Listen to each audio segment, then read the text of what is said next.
नमस्ते, कैसे हैं आप सब लोग। बस अफर्म किया और हो गया। इन्होंने पॉजिटिव अफर्म किया था। अच्छा, वहीं पे बैठे बैठे इन्होंने होपोनोपोनो प्रेयर भी की थी। मैंने एक्चुअली सक्सेस स्टोरी पढ़ ली है, आपके साथ मैं पढ़ देती हूँ, शेयर करती हूँ, ठीक है। Hi Shambhavi Didi, Neha this side. I want to share my success story with you. Thank you so much Shambhavi Didi. Thank you so much. I'm very happy कि आज मैं अपनी सक्सेस स्टोरी आपके साथ में शेयर कर पा रही हूँ। ये यूनिवर्स ने जो कमाल किया है वो मैं आपके साथ शेयर करना चाहती हूँ। मेरी नानी ने एक छल्ला मुझे दिया था और वो एक्सपायर हो गई हैं 10 ईयर्स पहले। जब उन्होंने मुझे ये छल्ला दिया था तब मैं बहुत ज़्यादा छोटी थी, तो मैंने इसको अपने पास संभाल करके रखा हुआ था। अब तो खैर मैं जॉब पर भी जाती हूँ, तब मैं लेकिन पढ़ाई कर रही थी। तो वो चांदी का छल्ला था, जैसा एक की रिंग होता है ना, बस वो की रिंग नहीं था, मैंने उसे बाद में की रिंग बनाया था। क्योंकि मेरी नानी मुझे बहुत ज़्यादा ही प्यार करती थी। मैं अपनी नानी के पास ही पली बड़ी हूँ और मेरी सारी चीज़ें मेरी नानी के साथ जुड़ी हुई हैं। मैं अपनी नानी से बहुत ज़्यादा ही प्यार करती हूँ और वो मेरी जान है, मेरे दिल का टुकड़ा है। उन्होंने मुझे कहा था कि मैं ये तुझे दे करके जा रही हूँ, ये मुझे मेरी नानी ने दिया था। तो उन्होंने वो मुझे दिया, मैंने काफ़ी संभाल करके रखा। अब मैं जहाँ जॉब पर जाती हूँ वहाँ पर वो मेरे साथ ही रहता है और मैं इसे अपने पर्स के अंदर डाल करके रखती हूँ।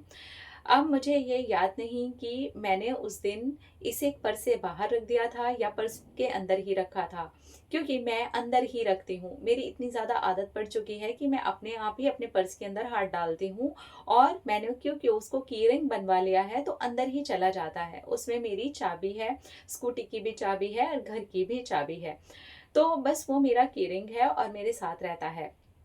मैंने याद नहीं है कि डेस्क पे रख दिया था या फिर अपने पर्स के अंदर डाला था, पर एक दिन अचानक वो गायब हो गया। मैं ढूंढती रही, मैंने पर्स पूरा ढूंढ लिया, मैंने पूरे ऑफिस को छान मारा, मैंने एक एक इंसान के जाकर के चेयर मेज जो भी था सब कुछ चेक किया। मैं जहाँ पर हमारा वाटर टैंक लग रखा है वहाँ पर भी जाकर के चेक किया। सब जगह जहाँ पर उम्मीद भी नहीं थी वहाँ पर भी जाकर के चेक किया, पर वो मुझे नहीं मिला। मैं बहुत ज़्यादा रोने लगी। मैं सबसे पूछने लगी, देखा है क्या आपने? ऐसे उसमें 4-5 घुंघरू लगे हुए हैं, क्या आपने ऐसा कोई छल्ला देखा है क्या? मेरा की रिंग है, उसमें 3 चाबियां हैं। बस मैं ऐसे रोए जा रही थी और चिल्ला चिल्ला करके रोने लग गई थी। मुझे ऐसे लग रहा था जैसे पता नहीं क्या छूट गया हो। मेरी नानी का है वो। मैं ऐसे ऐसे बोल रही थी और रो रही थी, लेकिन वो मुझे नहीं मिला। तो मुझे लगा कि घर पर तो छूटा नहीं होगा, कहीं ऐसा तो नहीं है मैं स्कूटी बाहर पार्क करके अंदर की तरफ आ रही हूँ और वो गिर गया हो। ये सोच करके मैं बाहर भी ढूंढने के लिए गई, लेकिन वो मुझे नहीं मिला। मैं बहुत ज़्यादा रोई। फिर मैंने अपने भाई को बोला तो उसने स्कूटी की दूसरी चाबी लेकर के आया और फिर मैं घर गई। और फिर इस तरह से मेरा पूरी रात भी खराब हो गई। मेरे माइंड के अंदर सिर्फ वही चल रहा था और फिर मैं अपनी नानी को याद करने लगी। मैंने कहा, नानी वो पता नहीं कहाँ चला गया है, मुझे मिलेगा कि नहीं? अंदर से आवाज़ आई कि वो तुझे मिल जाएगा, पक्का कल मिल जाएगा। मैंने अफर्म किया, मुझे वो मिल गया है।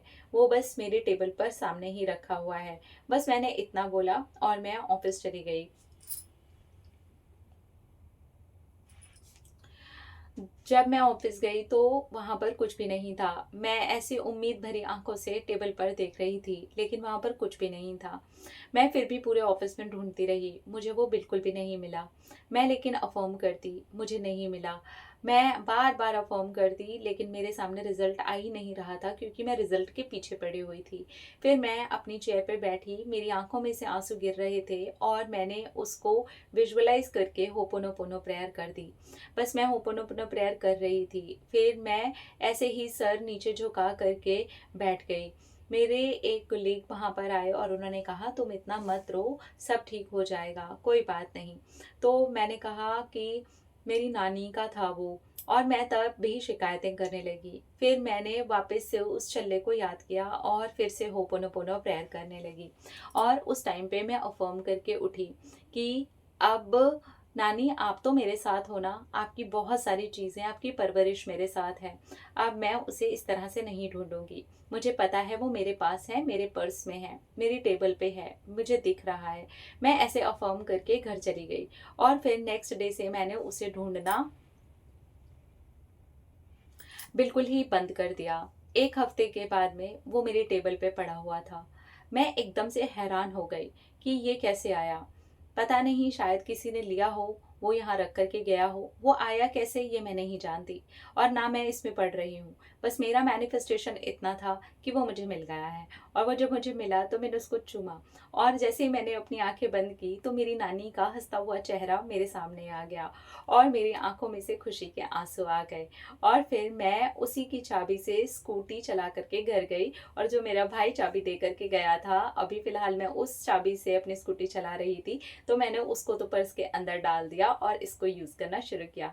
Thank you so much Shambhavi दीदी, मेरा ये की रिंग मिल गया। बहुत सारे लोगों के लिए ये बड़ी छोटी-सी सक्सेस स्टोरी होगी, लेकिन ये मेरे लिए बहुत ज़्यादा इम्पोर्टेंट है। Thank you, thank you, thank you. Oh! Thank you. नहीं, नहीं, छोटी नहीं है भाई, बहुत बड़ी सक्सेस स्टोरी है ये।